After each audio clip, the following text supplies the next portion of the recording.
welcome to the Yarn Parlor. I'm Allison. You can find me on Instagram and Ravelry as alevitt1. Today is March 8th. This is episode 8. You can find show notes in the Ravelry group and go and talk and stuff. And what else? Oh, this is my podcast about knitting, spinning, and knitwear design. Thank you to all new and returning viewers for watching today's episode. I wanted to start by saying that there are some new threads that I added last week into the Ravelry group about flaunting your knitting and spinning, so what you're working on. And so last week I talked about starting a reference library for different knitting and spinning techniques, and I want to thank Susan for recommending using the Pages tab in the group, which I am definitely going to utilize for this reference library. So at the end of this month, I'm going to add in a page about short rows. Yes, this month I am researching short rows, and I'll put all the information that I find and links and different types and whatnot into a page, and you can find that stuff there so that I don't junk up my threads, which was an excellent suggestion. And I had a question about the top I was wearing last week. It was one that I knit. Sorry I didn't talk about it. I don't know.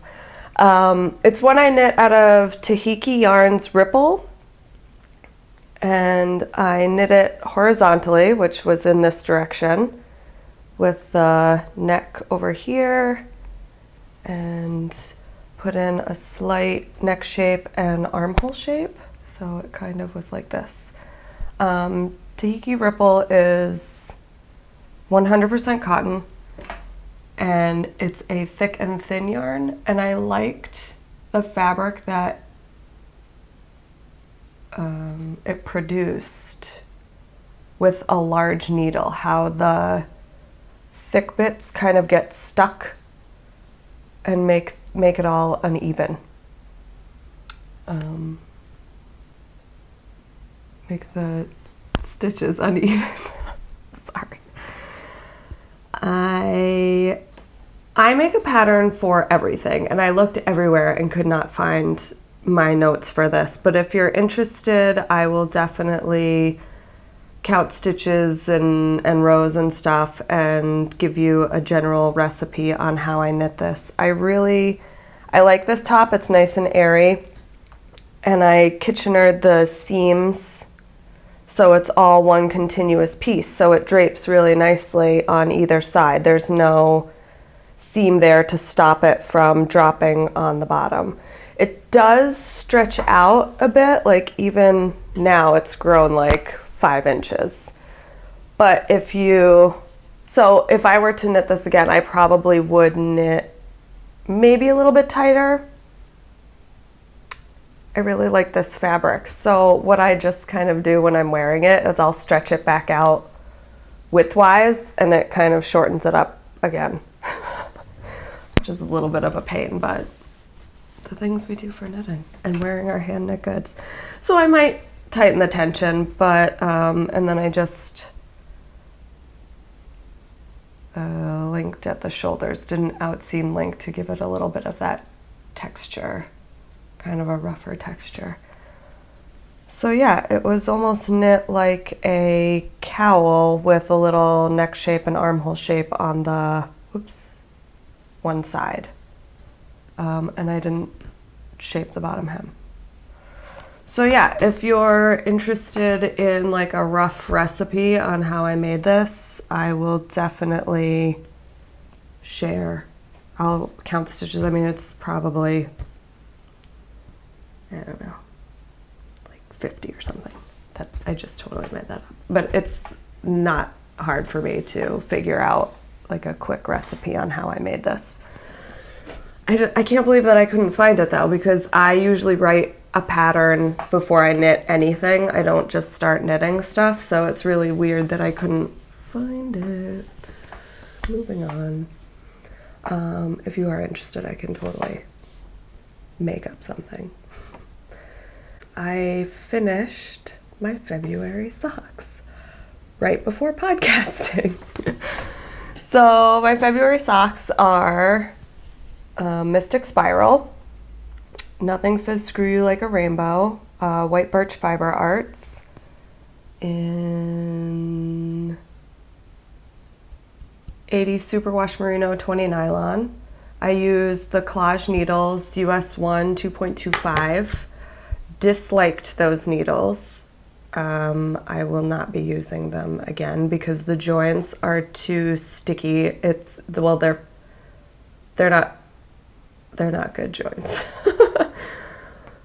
So it was hard to get my stitches over them. Every single row I'd have to like pull the stitches through over the joints. So it really slowed me down. I don't like those needles.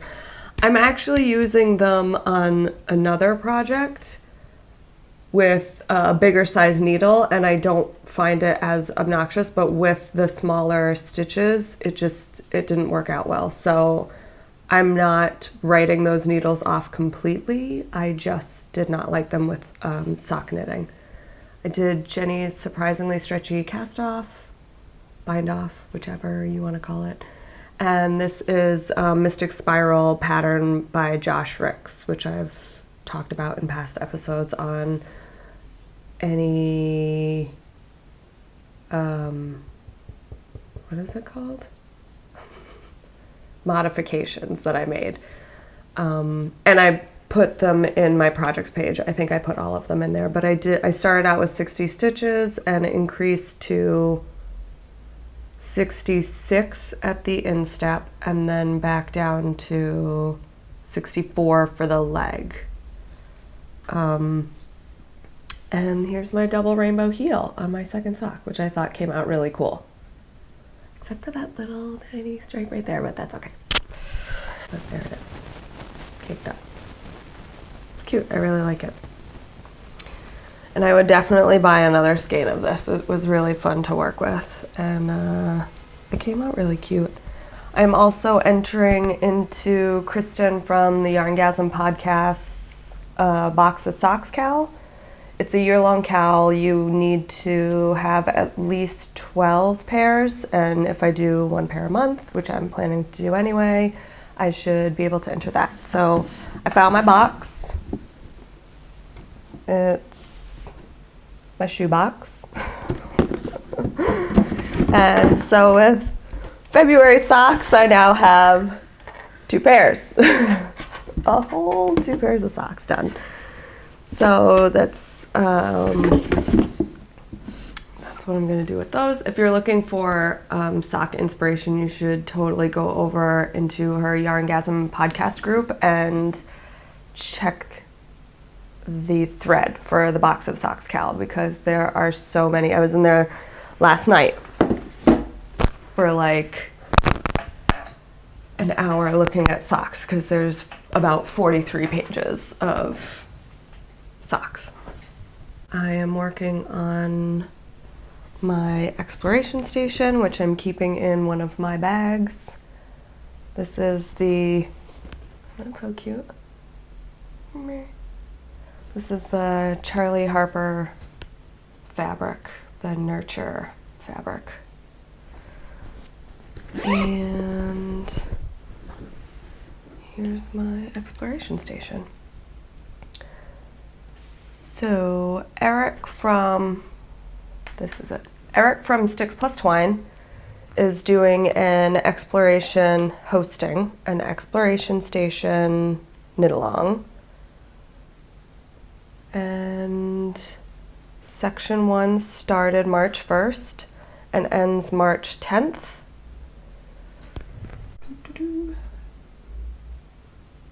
So I'm on wedge 5. There's 6 wedges in section 1, and I'm almost done, and I have 2 days left.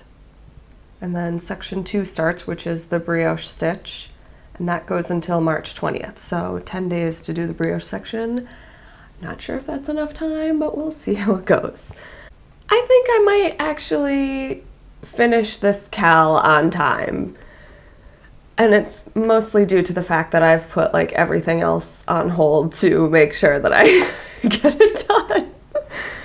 It's quite an embarrassing moment when you join a KAL and then you just don't finish it. At least now that I'm podcasting it is. Before I'd be like, whatever, I didn't make it, who cares? But now I feel like I'm held accountable for my KAL entries with the podcast.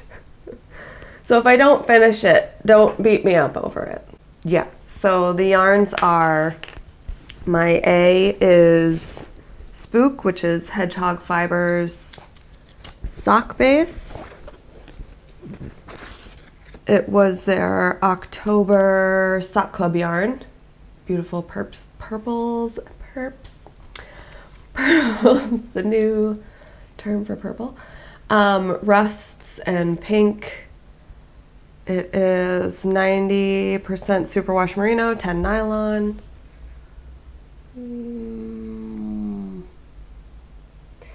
And that is A.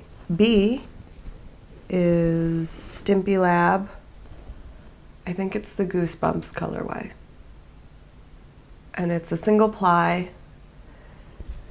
Superwash, 100% superwash merino. I ordered Rave in the Graveyard, but I think it's Goosebumps. Anyway. And C is my Alchemy Silk and Straw Sour Grass, which is 100% silk.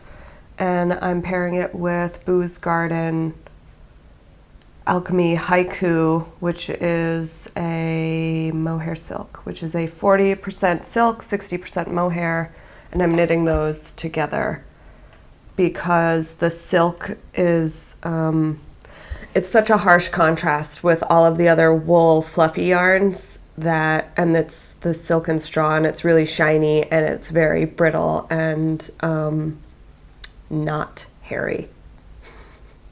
So I'm adding the hair to it with the mohair. And it's coming out really cool. I like the effect that it's giving and all of the different textures because my color D is a BFL. It is Wish from Hedgehog Fibers. Yeah, it's like darker than up close. And that is 90 BFL and 10 nylon. So it's a bit rougher than the superwash merinos. So I've got a bunch of different textures going and I think it's coming out really cool. I like it a lot. I like how the colors work together. So I like this pattern and it's almost like the doodler, the wedges part of it is. So there was a tip that I learned when doing the wedges on the doodler, which is they're increments of, in this case it was 7, but it's not that case in all of the wedges. But this one has 7 stitches between each turn, short row type. It is, instead of doing a wrap turn, you just do a turn, which creates these eyelets. And so when after you knit across your row, when you do your turn, you place the stitch marker at the stitch increments. So this one happens to be 7 stitches, and then I place my marker to come back. So when I go back to knit, I just knit to the marker, turn, and then do 7 and then place the marker again. So when you're coming back, you don't have to count or look for your 7 stitches from the last turn. You just stop at your marker. So you almost turn it into a mindless knitting thing. Oh, I'm using Carbon 6s, which is a 4mm, which is what the pattern calls for.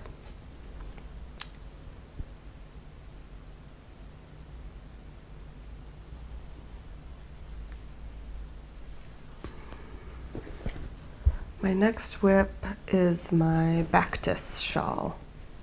I think that's how you say it.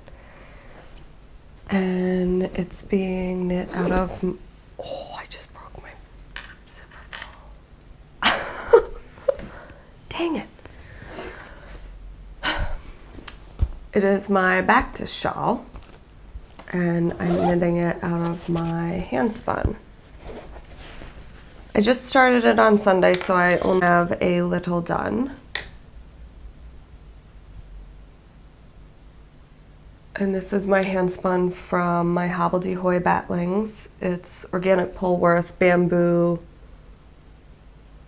soy silk, and sparkle. The Baktus, well, it's not really a shawl, it's going to be a scarf. And it is by Strikkelise, I think. Is that how you pronounce it? Anyway. Oh, these are the ones that I'm knitting using the collage square needles. It's a US 6 4mm. So here is the join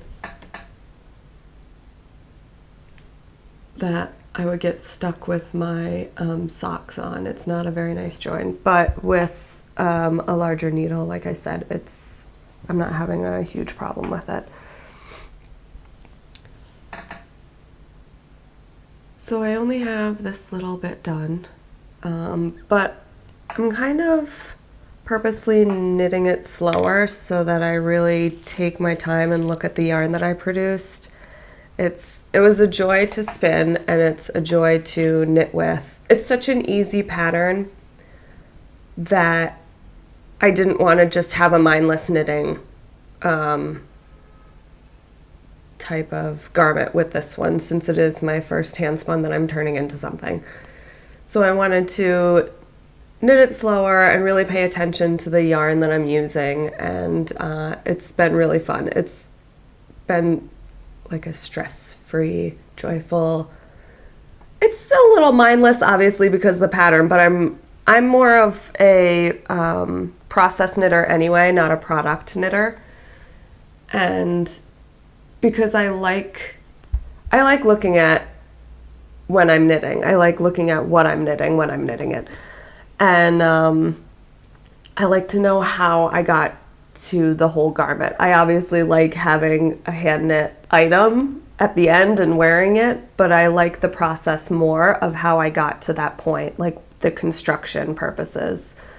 It was kind of my job when I worked in fashion as a tech designer to know different ideas and techniques to continue on with a design if there was a point that was not working.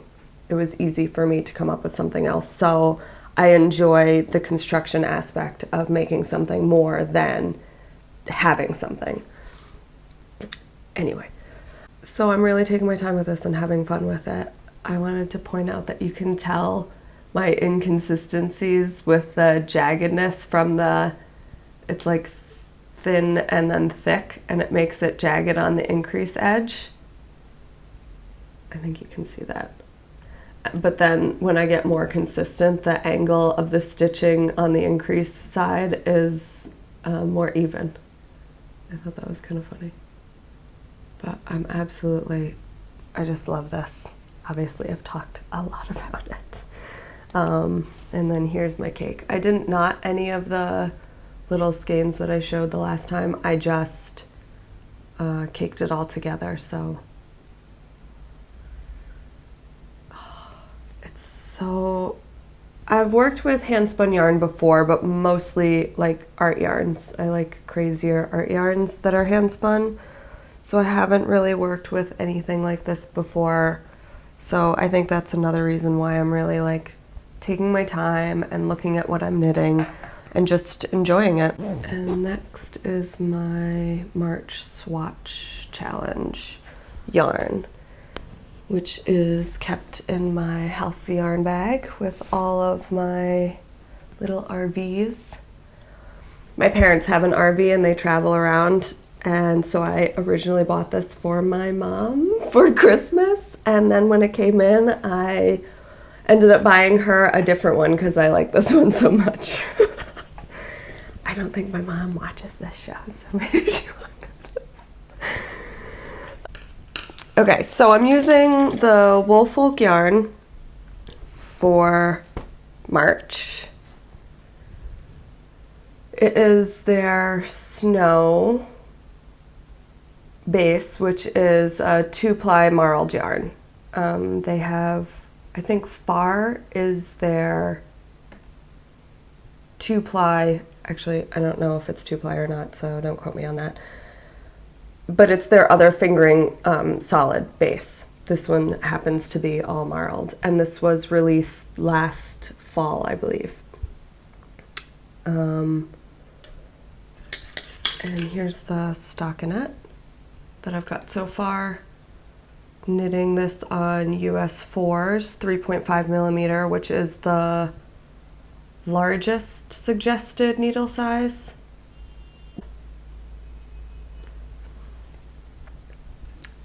And this yarn is so soft. It is 100% merino and it's gorgeously soft. And the marled really made me think about, and they also have a light cream and gray marled, and it reminds me of sweatshirt. I mean, this reminded me of sweatshirt right away, so I had to check and see what other colors they had. And it really got me thinking about doing some kind of a sweatshirt design using a marled yarn, or then it got me thinking even further about using a single gray and a single cream and doing like a tuck or a slip stitch pattern and creating a sweatshirt like the back, the terry part, or even, I mean, the back of sweatshirts can have floats and everything too. So some type of textured fabric like that using the two different yarns. So I thought that was really inspiring and fun to think about for the future. Oh, this colorway is 14 plus 15, which is their green and black. It is 50 grams of 223 yards. I hope I have enough for the 3 swatches this month. I may need to shorten make smaller swatches for my other 2. The other 2 patterns I plan to do is a traveling lace pattern and a chevron or herringbone type of stitch pattern.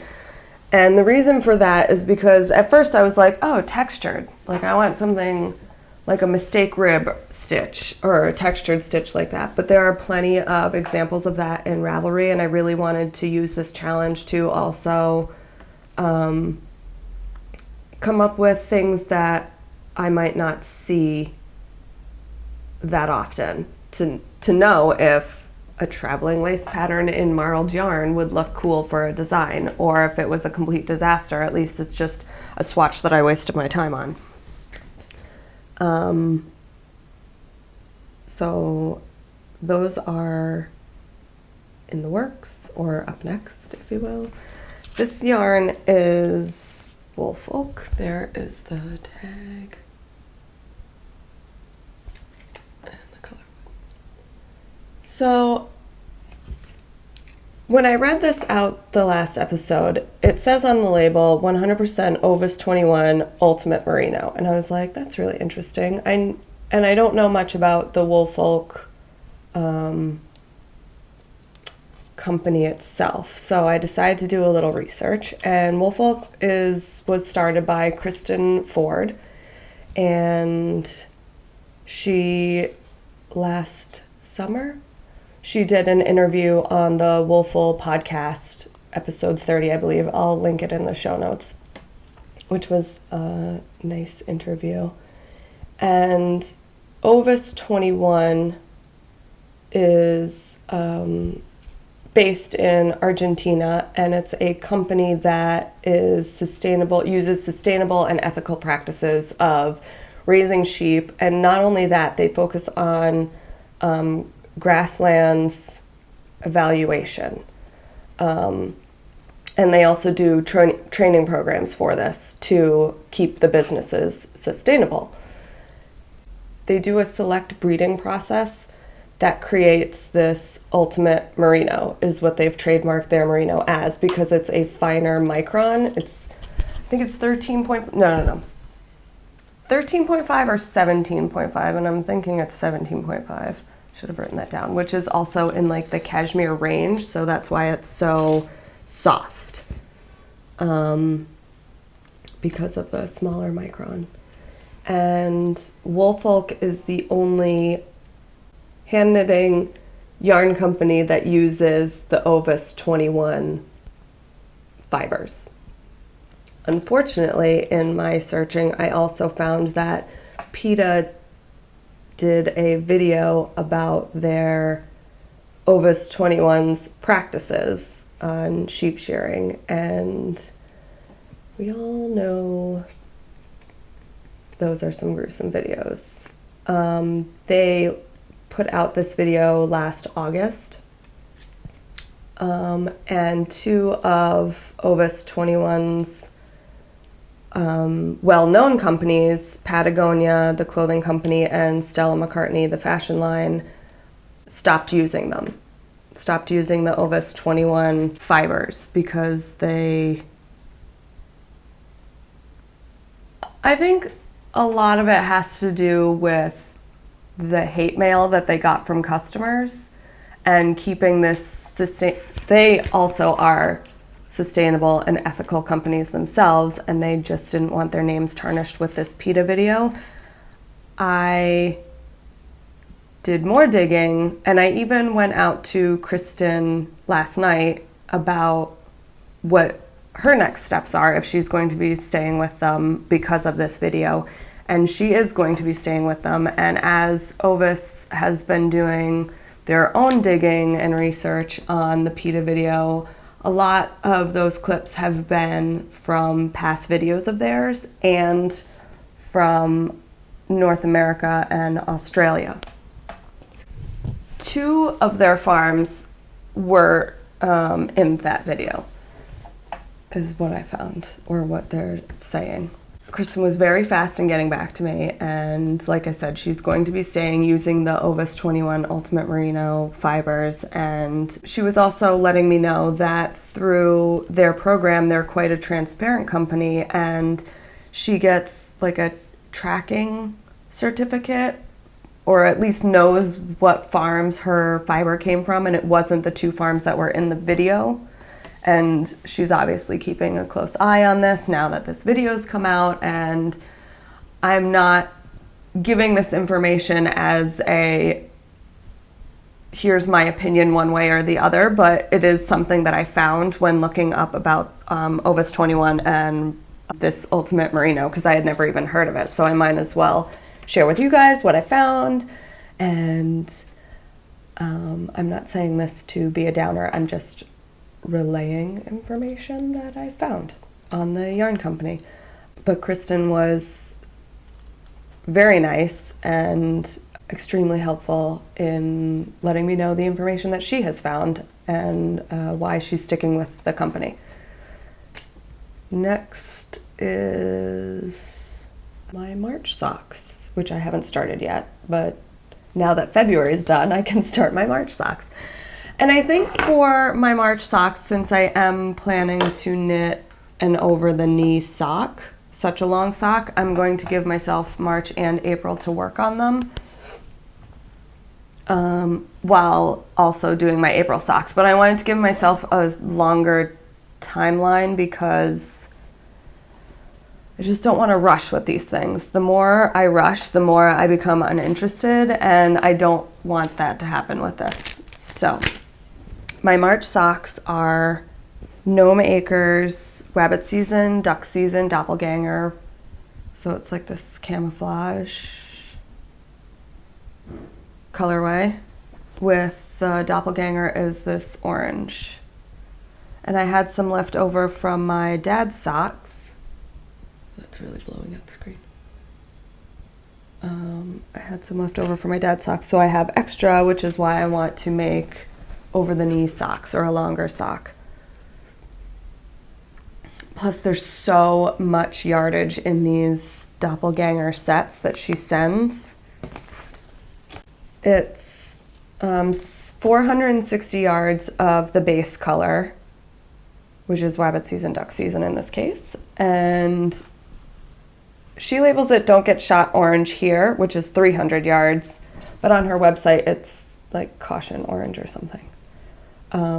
But that's 760 yards. And I have leftover from my dad's socks. So I should have plenty for these over the knee socks. And the pattern I'm using is Surprise Stripes by Johanna, which is a stockinette sock with a thick rib cuff at the top. I think it's a free pattern on Ravelry. I think it's a 3x2 or something rib. It's not like a 1x1 or a 2x2. I don't think. I don't remember exactly. And it's meant for, obviously the surprise stripe gives it away, but it's meant for scrappy socks, but I'm just going to do some sort of stripe pattern and whatnot. But the heel is a garter?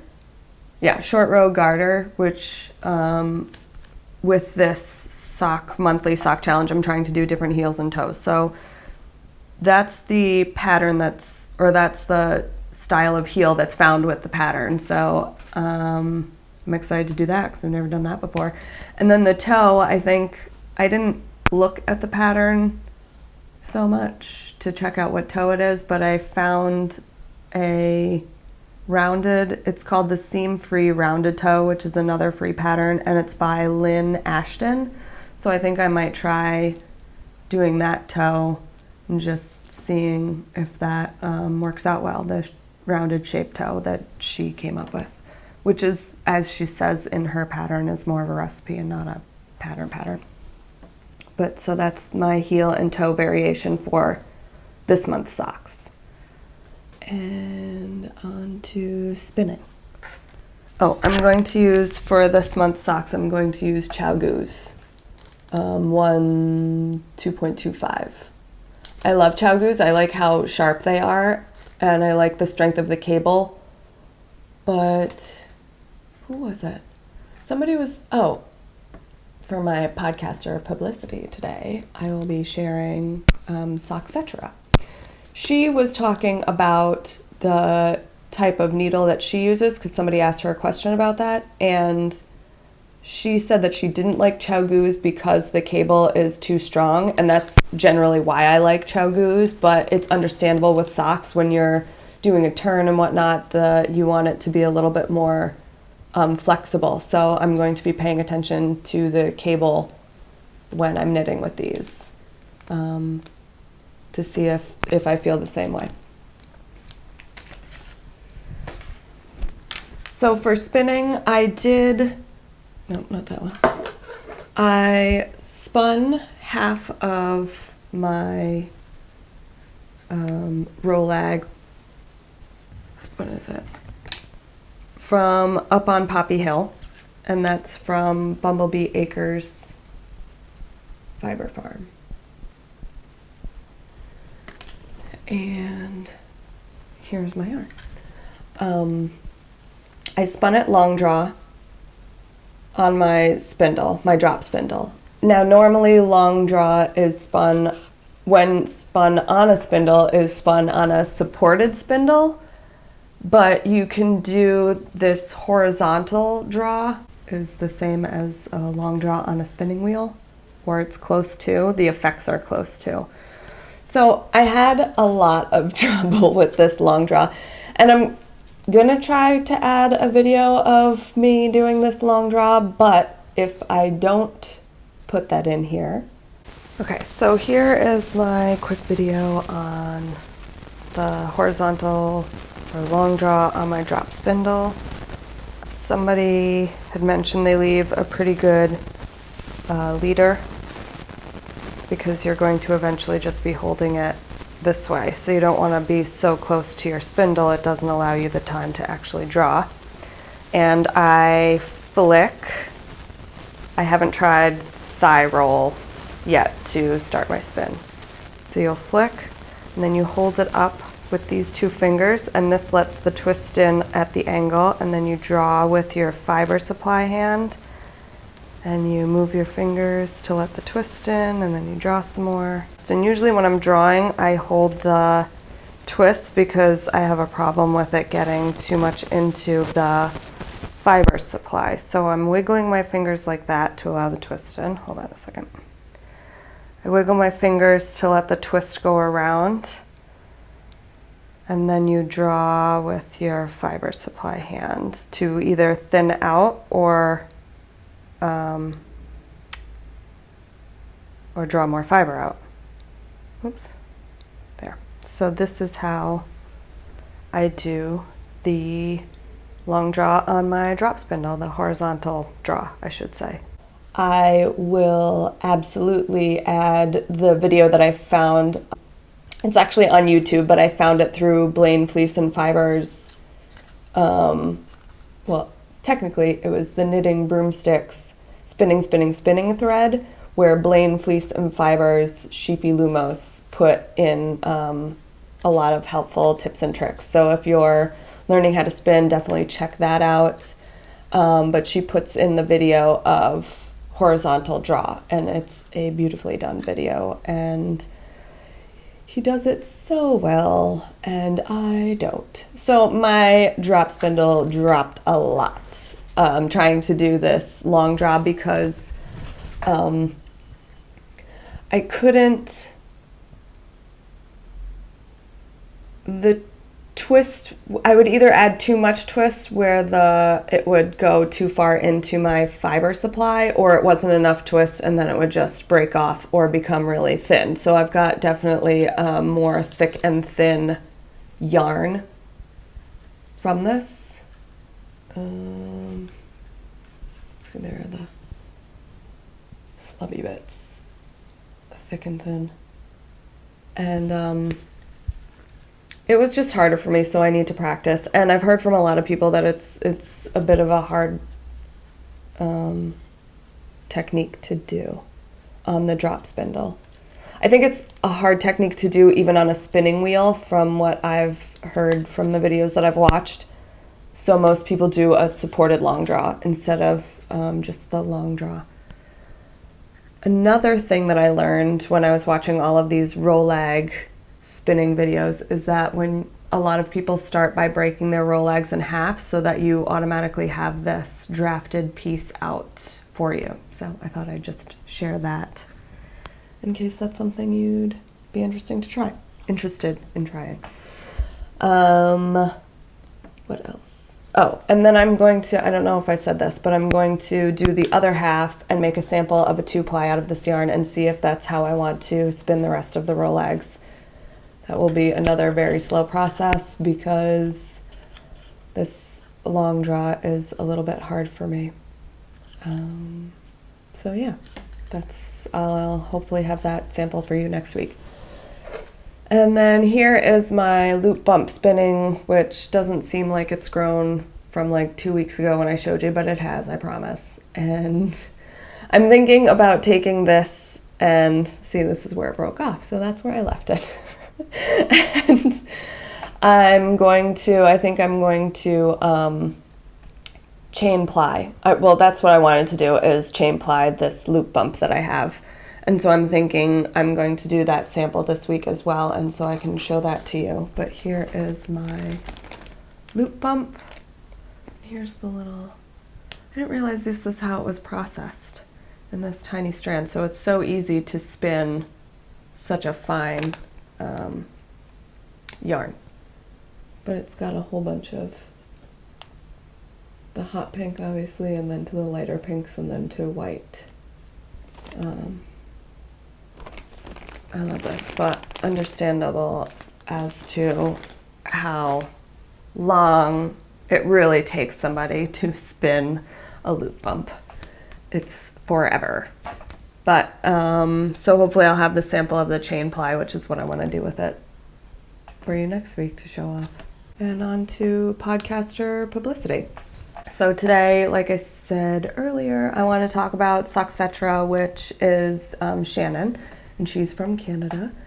And I love her podcast. She has such high energy, and she's very much into knitting socks. hence etc. And in her episode 2, she talks about a Flegel heel, which got me excited. So I think I'm going to try that this year in one of my socks. She said it's her favorite heel and it fits the best. And so I'm going to try that out. She gets a little silly sometimes, which kind of will lift your spirits if you kind of need your spirits lifted. But she also has a very down-to-earth personality, and I really like watching her show. So you should check her out. She's on episode 8. I think, as well. She's a newer podcaster, more recent. And that's all I have for this week. So thank you for joining me, and I will see you next week. Thanks. Bye.